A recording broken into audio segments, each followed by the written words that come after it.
médicas e os cuidados com seu filho, né? Em alguns casos, há reposição hormonal para quem adquiriu PAN-HIPO e diabetes insípidos, né? A reposição hormonal para quem é PAN-HIPO é primordial que se discuta com os médicos se a doença se encontra em atividade ou não. Porque, no meu caso, no caso do meu filho, como a doença permanece em atividade, o endócrino simplesmente proibiu a reposição hormonal, né? Então, ele tem completa ausência de hormônio sexual de crescimento e não pode repor. Por quê? Vamos lembrar lá na célulazinha, naquelas proteínas, aquelas 4 danadinhas lá, que estão lá no nossa corrente de DNA, que são responsáveis por proliferação de células. Uma delas é justamente ativada pelo hormônio de crescimento, tá? Então, está intrinsecamente ligada à proliferação celular, histocitose. Porque o que ocasiona a histocitose? Proliferação celular, crescimento de célula, tá? Então, no caso do meu filho, over, não pode, né? Porém, a diabetes insípidos, ela está intrinsecamente ligada à qualidade de vida do paciente e, se não for reposto esse hormônio, leva o paciente a complicações gravíssimas e à morte. Então, ela tem que ser reposta, que é o danadinho da acetato desmopressina, aquele remedinho, 5 ml, danadinho, caro pra caramba, que deixa a gente louca, enlouquecida, quando falta, quando a gente está sem dinheiro, quando não consegue encontrar. É um desespero, né? E a gente faz o que pode e o que não pode para ter esse remedinho, né? A quimioterapia é o fator de tratamento fundamental, na grande maioria dos casos, e aí é que está a sensibilidade da classe médica, né? Porque cada nível da doença, cada estágio da doença, cada classificação tem protocolos diferenciados. E a classe médica ela tem que estar com a cabeça aberta para entender que cada um dos nossos pacientes é um paciente de uma doença completamente diferente uma da outra. Porque os sintomas são diferentes, as lesões são diferentes, o acometimento é diferente, tudo é diferente. Então, cada paciente tem que ser analisado muito de perto. Aí é que dá trabalho. Por quê? Na grande maioria das vezes, como eles são multissistêmicos, eles não podem apenas ser avaliados pela oncohematologista. Eles têm que ter, tá, uma equipe multidisciplinar acompanhando esse paciente. É fundamental. Porque a parte hematológica entende da parte histológica propriamente dita da histocitose. Ela entende da célula, né, da parte sanguínea, né, da parte mieloide, como a gente já falou, que já se comprovou que a histocitose é uma doença de característica mieloide, mas ela não entende da parte neurodegenerativa que pode ser acometida, né? Tem acometimento hipofisário, não é tratado por hematologista, né? Tem acometimento ósseo, precisa ser tratado juntamente com o ortopedista, né? Diabetes insípidos, endocrinologista, né? PAN-HIPO, endocrinologista. Tem lesão no estômago, no intestino, que é comum na histocitose, tem que ser tratada por um gastro, né? Então, esse é o trabalho da histocitose. Porque ela não é tratada igual uma leucemia, um linfoma. Porque isso daí é tratado diretamente com o hematologista. E muitas das vezes os médicos não têm um entendimento total da histocitose, justamente porque não tem essa coisa multidisciplinar, né? Então, trata-se uma coisa, mas deixa-se de tratar outra. Essa atenção é fundamental. né? E faz parte do tratamento do nosso paciente, da nossa criança, entendeu? Em alguns casos, a cirurgia também é um tipo de tratamento. Por quê? Por exemplo, vamos dar uma suposição. Eu tive acompanhamento de um caso de uma criança que ela era monolesional e ela tinha apenas uma lesão óssea no crânio, na parte parietal, né?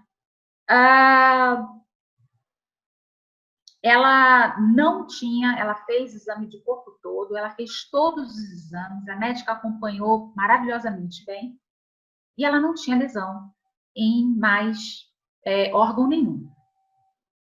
Foi feita a cirurgia nessa criança, foi colocada a prótese, e essa criança só foi feito acompanhamento. Até hoje ela está em acompanhamento. Não tem presença de lesão. As células istócitas podem voltar a... Aí me pergunta, células istócitas podem voltar a se desenvolver nesse caso? Pode. Ainda é um mistério, né?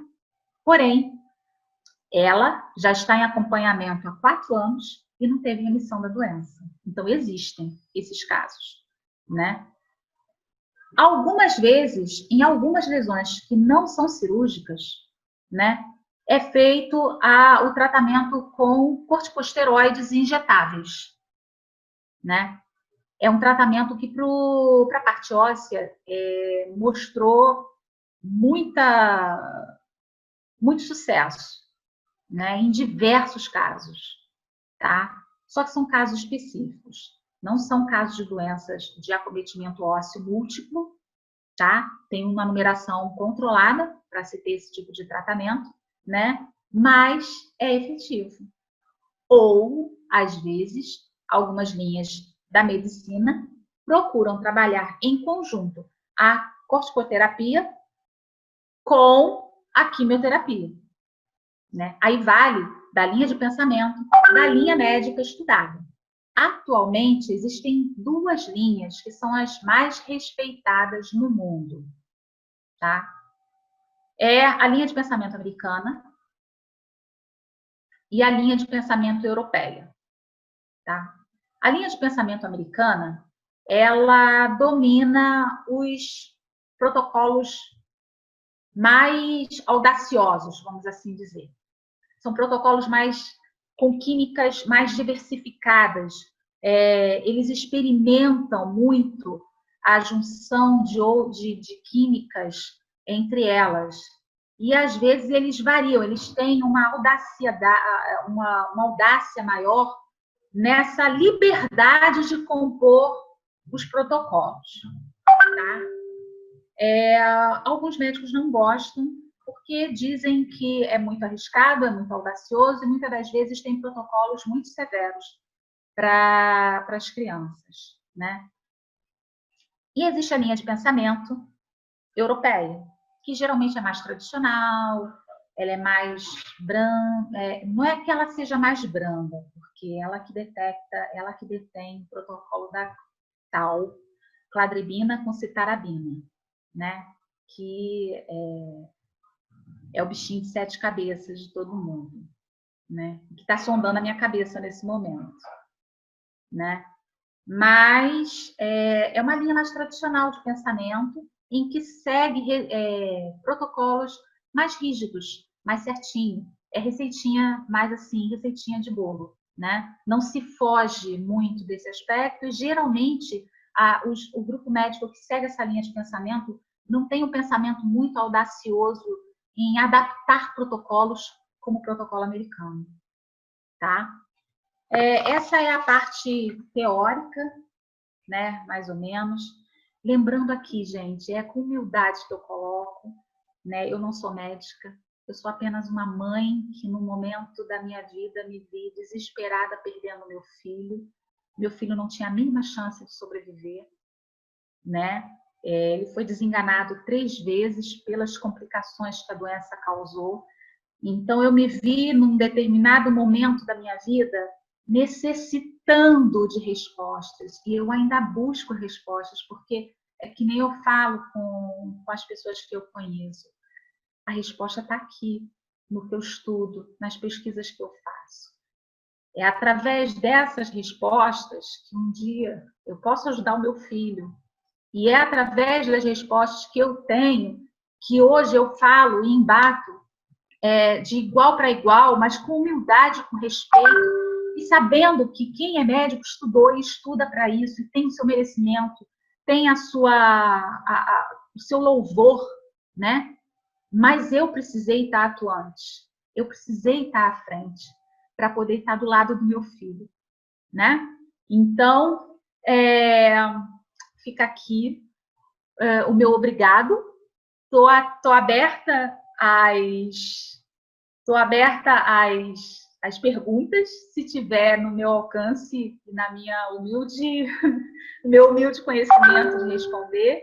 Estou vendo aqui que a Ana Elizabeth está aqui com a gente, né?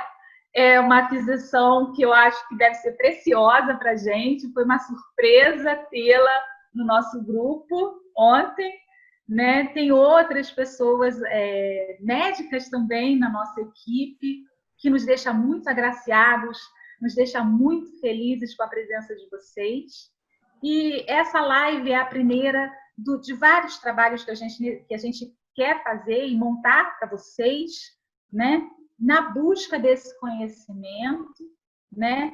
Na busca de que as pessoas se interessem em conversar mais sobre osteoporose, para que a gente possa ajudar as nossas crianças, ajudar a tantas mães que entram na nossa família desesperadas, sem esperança, precisando de respostas, como um dia eu pedi a permissão para o Renato, né? Eu pedi, o Renato, pelo amor de Deus, me ajuda, né? E ele abriu as portas dessa família para mim e me ajudou muito, né?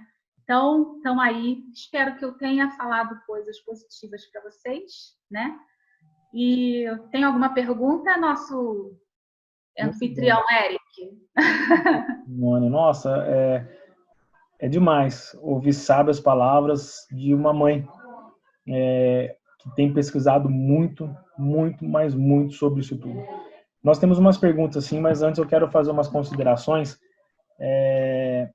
sobre tudo que nós temos feito e nós estamos engatinhando. É uma coisa que nós estamos fazendo com muito carinho, muito amor, porque são nossos parentes, nossos filhos, nossos pais, nossos irmãos, né? E nisso, aqui no Brasil, nós temos sido os pioneiros nessa situação. Às vezes, a gente sabe muito mais que os próprios médicos, nada contra os médicos que estão aqui da classe médica aqui na nossa reunião, porque os médicos também não sabem muitas coisas sobre osteoporose, né? No caso da minha filha, que foi em 2010, tanto eu como o Renato, que somos um dos criadores, né?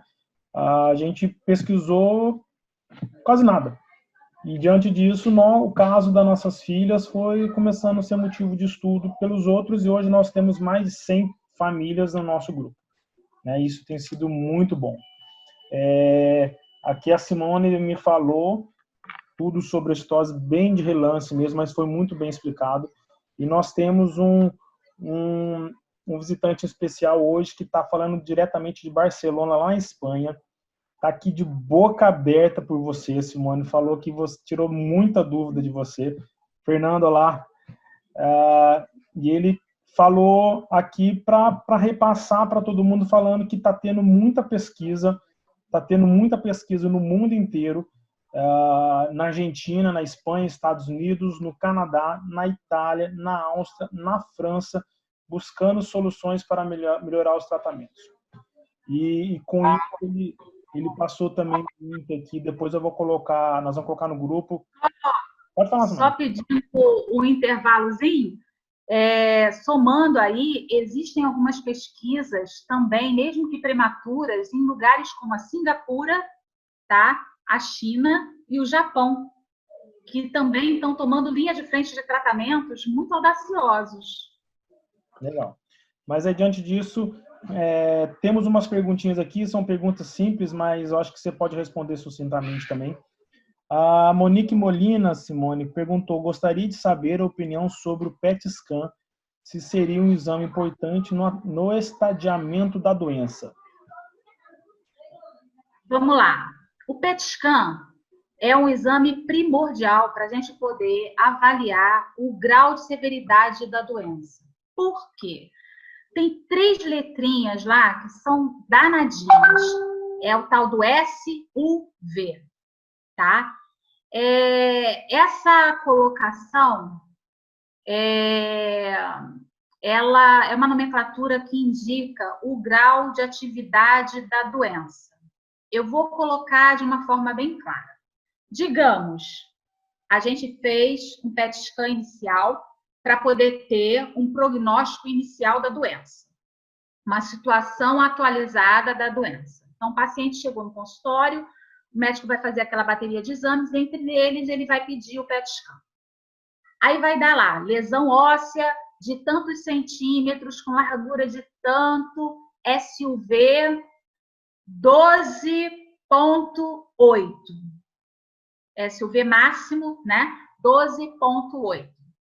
Isso significa que a histocitose está em plena atividade naquela lesão, tá?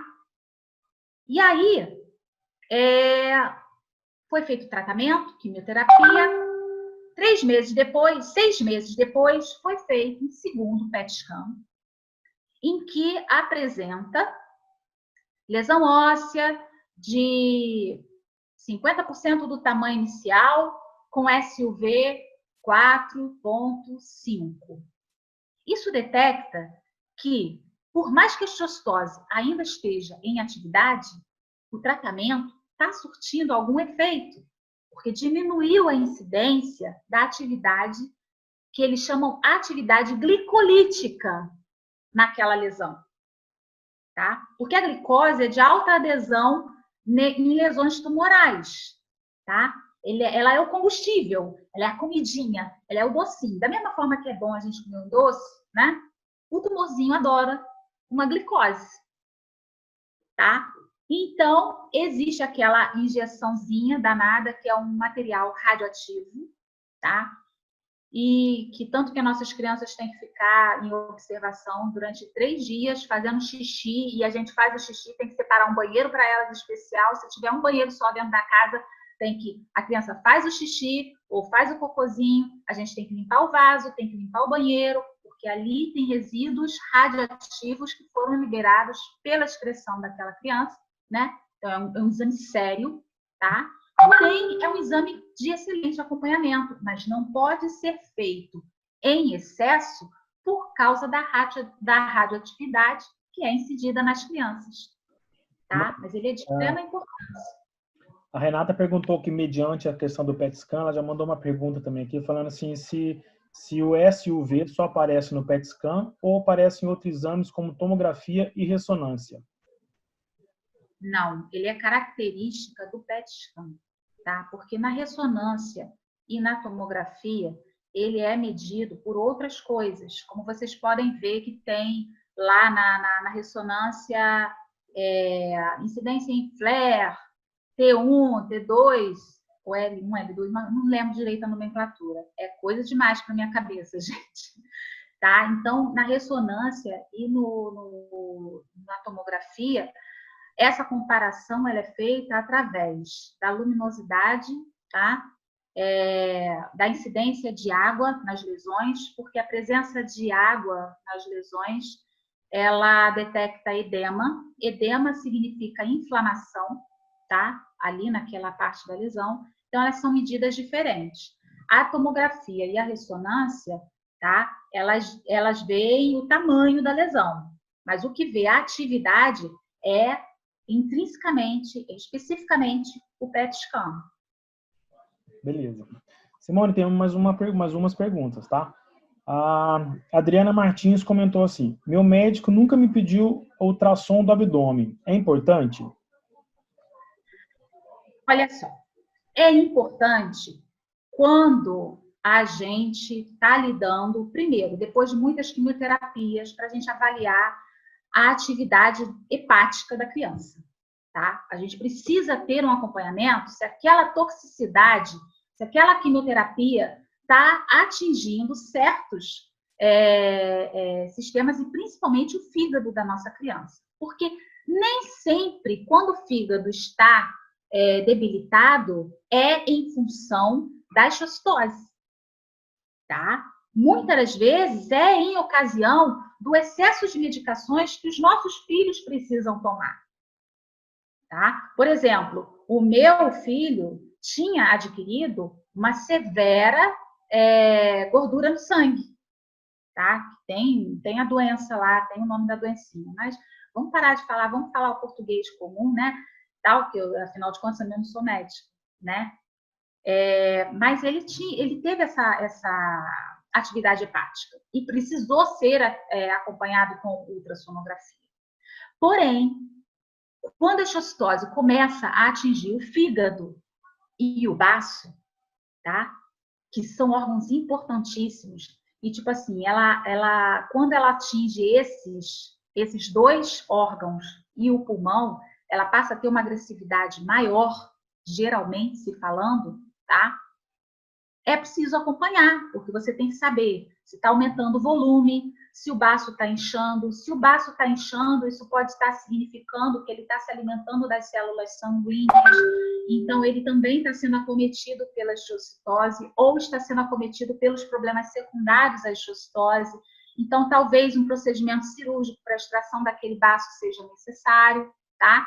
Ou se o fígado está aumentando, tem que se ter um cuidado e fazer exames específicos. Não pode, é muito arriscado em pacientes de exocitose fazer biópsia de fígado, né? Mas tem que ser feitos exames específicos àquele órgão para saber se esse acometimento é da exocitose ou se é decorrente do uso de medicamentos. Então, esse exame, se for só lesão óssea, só se tiver um comprometimento de muito medicamento, overdose de medicamento, né, que há necessidade de se fazer esse acompanhamento, né? Agora, ao toque, se a médica não notou o aumento do fígado e do baço, esse exame acaba sendo descartado naturalmente. Simone, com relação ao falso diagnóstico, o erro do diagnóstico, a Bárbara está perguntando que teve um aumento muito grande no nosso grupo de WhatsApp nesses últimos dias, inclusive, e ela está querendo saber se existe essa possibilidade de um erro de diagnóstico, né? Um falso diagnóstico. Ela quer saber se existe essa possibilidade. Um falso diagnóstico de histocitose? Ou um falso diagnóstico, não, tipo assim, o paciente está acometido por histocitose e foi diagnosticado com outra coisa? Não, eu entendi isso. Não, acho que sim, pode ser um diagnóstico errôneo, vamos assim dizer, com alguma outra característica que diagnostica, é característica de histocitose, mas vem com outro tipo de diagnóstico, né? Isso pode até retardar o início do tratamento em si. Exato, foi o que aconteceu com meu filho. Foi o que aconteceu com meu filho. Entendeu? De início, as médicas estavam sondando e estudando câncer no intestino, câncer endócrino, sabe? Porque a quantidade de tumores que ele tinha dava uma universalidade imensa de doenças, né? Então, elas tiveram aquele start. Não, tem comprometimento ósseo. A gente tira uma parte da calota craniana, faz a biópsia e diagnostica. Isso é o que mais acontece. Tanto que existem indícios de que alguns pacientes possam ter vindo a óbito, tá? Em função de estar se tentando ou se tratando de outros cânceres, mas não ter chegado à histocitose. Entendeu? Isso há décadas atrás, quando não, apesar da histocitose ela ser conhecida há muito tempo, né? Mas tinha-se uma objetividade ínfima, mínima, a nível mundial de atenção para a histocitose. Então, eu sempre digo, eu falo, vários cânceres devem ter sido tratados de maneira várias histiossitoses devem ter sido tratadas de maneira errônea, como outros cânceres, por falta de conhecimento médico. Isso é uma coisa que eu estou dizendo como mãe, pelo que eu vejo de inúmeros médicos que eu converso, que eu conversei e que eu busco, né, e que falam sobre histiossitose. E principalmente os estudantes, porque quando eu chego nas universidades para abordar os estudantes de medicina, para incentivar, busquem histiossitose e tal, eles, mas o que é isso? Ah, mas isso é citado tão pouco, então não é importante. Falo, é importante sim, é importante porque a minha vida do meu filho depende disso, e vocês precisam estudar porque tem um monte de criança assim, ó, doente. Né? Então, essa é a que a gente está batendo sempre na terra, mas existe. A Ana Elizabeth faz um comentário aqui bem complexo, mas eu vou ler aqui. Ó. Simone, você comentou que na classe 1, no granuloma eosinofílico, desculpe, geralmente acontece uma lesão única somente em um sistema. Exemplo, o sistema ósseo, né? Quando acontece recidivo no mesmo sistema em outro local, continua sendo granuloma eosinofílico ou entra em outra categoria? Aí é que tá. A histiossitose, ela é danada.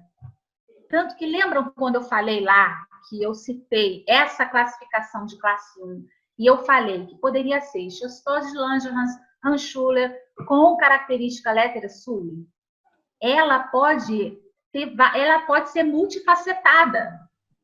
Ela pode adquirir várias características diferentes, porque você nunca sabe aonde os histiócitos vão acometer. Isso, para a ciência, ainda é um grande mistério. Não se sabe, não se tem, né? Aquele ponto de aonde que vai ser, não sei. Ele simplesmente, hoje eu estou a fim de ir lá para o crânio. Eu vou lá para o crânio e vou fazer um samba-lelê doido lá, né? E, de repente, ele olha e diz assim, cansei, no caso do meu filho. Né? Por exemplo, osso, rim, né? Um comprometimento aqui, ali. De repente, ela olhou e falou assim, no osso eu não estou ganhando, eu vou lá para o cérebro dele fazer uma festinha, entendeu? Ele está fazendo rendezvous lá, né? Então, é uma coisa, pode acontecer. Só que, por exemplo, aí é que está a sensibilidade médica em verificar a fundo a sintomatologia, né? O acometimento naquele órgão e, quiçá, fazer uma nova biópsia para saber se existem marcadores diferentes de histiossitose naquela lesão. Legal, Simone. Mais uma perguntinha aqui, da Fernanda. Existe algum exame que comprove a atividade da doença? Ou só saberemos da existência através da manifestação em algum órgão? E o Dorigan também já fala aqui, a criança dá sinal físico quando tem problema do fígado e do baço. Comenta mais essas duas perguntinhas, Simone. Depois tem mais uma só que eu quero falar sobre diabetes insípidos, que perguntou aqui, para a gente estar finalizando, tá? Ok. Vamos lá. O único exame que mostra a atividade da doença é o PET scan, né? Porque ele mostra o tamanho da doença e a atividade glicolítica que acontece ali naquela lesão, né? O quanto que aquele tumor, quando ele vê a glicose, ele se adere àquela molécula, tá? E quando acomete o fígado, existem vários exames que a gente pode verificar, que são os exames, né, diretamente ligados às enzimas hepáticas, entendeu? Isso está ligado diretamente naquela partezinha, quando eu falei dos exames, que estão ligados aos exames que os médicos precisam acompanhar. Porque a quantidade de química que se coloca no organismo dessas crianças é uma coisa absurda, entendeu? O meu filho chegou... vou contar aqui um fato rapidinho, só para a gente ver, né? Quem sabe, alguns não sabem, mas assim, né? Tem paciente monolesional e tal, mas no caso do meu filho, aconteceu um fato muito importante e que, para mim, era na época comum, né? Mas hoje, falando assim, quando eu falo para as outras pessoas, isso choca. Eu dei carona para um amigo uma vez, mas eu tinha acabado de passar no hospital para pegar a medicação do meu filho, né? E tinham 3 bolsas de mercado completamente lotadas de medicamento. Aquilo era o que meu filho tomava no mês. Quando o meu amigo entrou no meu carro, que viu aquelas bolsas, ele ficou assustado. Mas na minha igreja, eu fazia doação de remédio. Então, eu tinha os laboratórios que davam doação e faziam doação para a minha igreja. E eu enchia o meu carro de medicamento e levava para doar para as pessoas pobres. Ele chegou, ele olhou, ele falou assim, Simone, isso aqui é doação? Né? Eu falei, não. Isso aqui são os medicamentos do meu filho. Um homão, brutão, grandão, homenzarrão, começou a chorar copiosamente dentro do meu carro, sabe? Que eu tive que parar o carro para socorrer aquele homem bronco, enorme, de um tamanho, sabe? Para consolar aquele cara, porque ele falou, eu não consigo parar de chorar, seu filho toma tudo isso de remédio? Eu falei, como? É isso que ajuda o meu filho a estar vivo hoje, né? Então, você imagina isso tudo passando pelo fígadozinho de uma criança. Gente, é uma coisa muito delicada. Crianças são delicadas. Crianças não tinham que ficar doentes, porque o organismo delas é tudo muito delicado, é tudo muito simples, né? E você imagina só se você não acompanha o fígado, porque a maioria dos remédios que eles tomam sintetiza no fígado e são excretados pelos rins. Então, é ali que passa o lixo, sabe? Então, isso tem que estar sendo acompanhado de perto. TGO, TGP e tantos outros exames. Se a Ana Elizabeth tiver uma colocação aí, pelo amor de Deus, me salva de algum exame que seja feito. Mas, geralmente, é isso. TGO, TGP, todo exame de característica enzimática do fígado. É preciso estar analisando muito de perto, gente, porque é tudo muito delicado no organismo das nossas crianças. Legal, Simone. Para a gente finalizar agora aqui, fizeram uma pergunta aqui. Qual exame demonstra que a diabetes é tipo insípidos? Exame, geralmente aquele exame de restrição hídrica e de coleta de urina por 24 horas. Por quê? Vamos mais ou menos assim colocar o mecanismo da diabetes insípidos como funciona. Não tem o hormônio, né? Então a hipófise ela está cega, né? Ela não vai alertar o organismo daquela criança de que ela está com sede, né? Ou que ela já está saciada. Então ela não tem esse sistema de liga e desliga. Então o que acontece com a criança que tem diabetes insípidos? Ela sente uma sede absurda, né? Chega a beber. Meu filho chegava a beber, às vezes, quase 10 litros de água por dia. Era uma coisa absurda, né? Só que, como não tem esse danadinho desse hormônio, o organismo nem está sabendo que está recebendo aquela água toda. O que vai acontecer? Não sinaliza que o organismo precisa de água, essa água que entra, ela desce direto e é eliminada na urina. Então, não tem a densidade de urina necessária para detectar os aspectos da urina. É a água que desce, entendeu? Os rins ficam sobrecarregados porque eles não têm como filtrar, né? Eles ficam sobrecarregados porque toda hora tem que estar excretando, e eles não têm habilidade suficiente para ler o que é lixo, o que não é, ele vai eliminando tudo, né? Então, a restrição hídrica tem um outro examezinho de urina até simples, que agora eu esqueci o nome, juro que eu esqueci. Mas eu pesquiso, depois coloco até lá na família para vocês. E esse exame de coleta de 24 horas, que vai colhendo.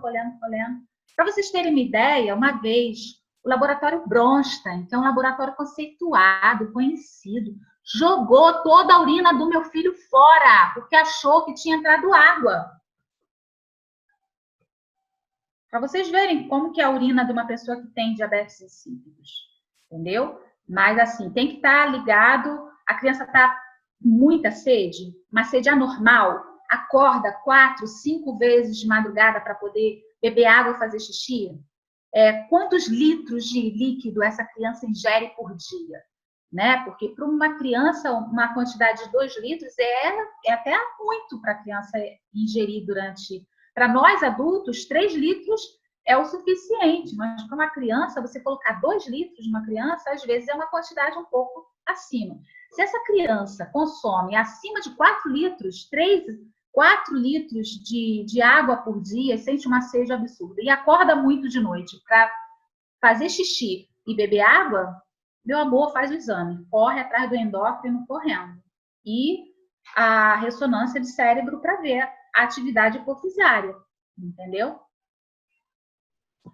Legal. Nossa, é muito conteúdo para pouco tempo. Então, a gente poderia estar aqui dias e dias e dias e dias.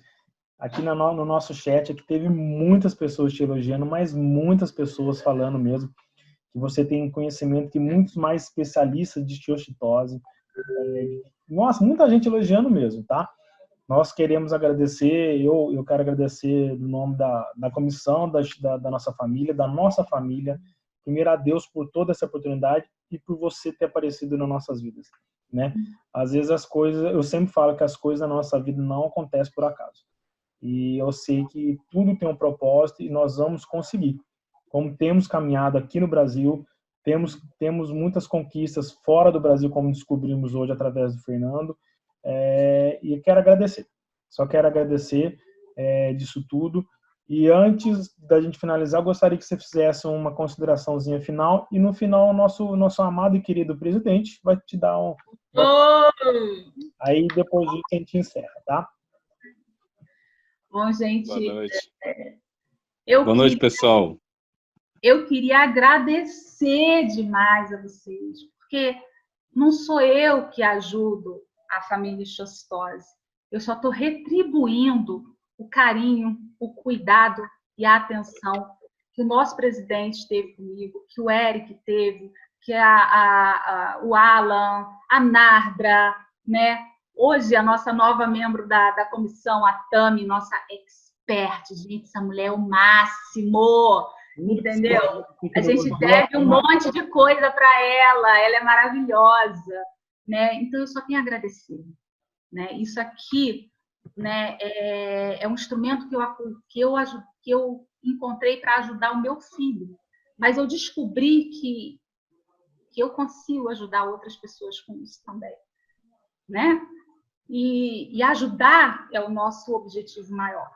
A gente é uma família, não tem outro nome, nós somos uma família, e família é isso, é um pelo outro, é um cuidando do outro e é um protegendo o outro, tá? Então, o agradecimento é meu, tá? Principalmente do carinho, porque eu recebo tanto carinho, gente, que eu acho que eu me mereço, tá bom? Mas, ó, um beijo, amo vocês. Obrigado, Simone. Renato, suas considerações finais, depois eu vou só dar um recadinho no final também e a gente finaliza. A palavra é sua, presidente. Boa noite, pessoal. Queria agradecer primeiramente a Deus de a gente estar nessa oportunidade maravilhosa. Acho que a gente, como a gente vem falando sempre, a gente vem engatinhando ainda, mas olha a evolução, olha o que aconteceu no dia de hoje, não só para a nossa família, mas para todos que acompanham a live aí. Acho que foi um aprendizado enorme. Eu sou suspeito em falar dessa mulher, da Narda, da Aninha, dessas mulheres que são a enciclopédia da osteochitose, né? Eu vejo, escuto muito elas falando, eu fico impressionado com o que essas mulheres ensinam para a gente, né? E queria agradecer também o Eric, que está sendo uma peça fundamental aí, não só hoje, como desde quando a gente começou lá em 2014, acho que 2013, se eu não estou enganado, né? E graças a Deus 2012, está aí me ajudando. Tudo que eu falo para ele, ó, vamos fazer essa loucura aqui, ele, pô, vamos, vem pular para cima comigo, a gente vai, tenta, uma hora dá certo, uma hora não dá, e graças a Deus nunca abandonou. A Tami também, a Simone já agradeceu a Tami, eu não tenho que falar dessa moça que eu conheci, uma mulher encantadora, que também é outra também que tudo que eu invento, ela cai de alma e coração. Então queria agradecer muito ela, que se a gente está onde a gente está hoje, Aninha também. A gente deve muito a ela, a Aninha, a Narda, tem uma comissão enorme aí por trás disso tudo. A Shirley.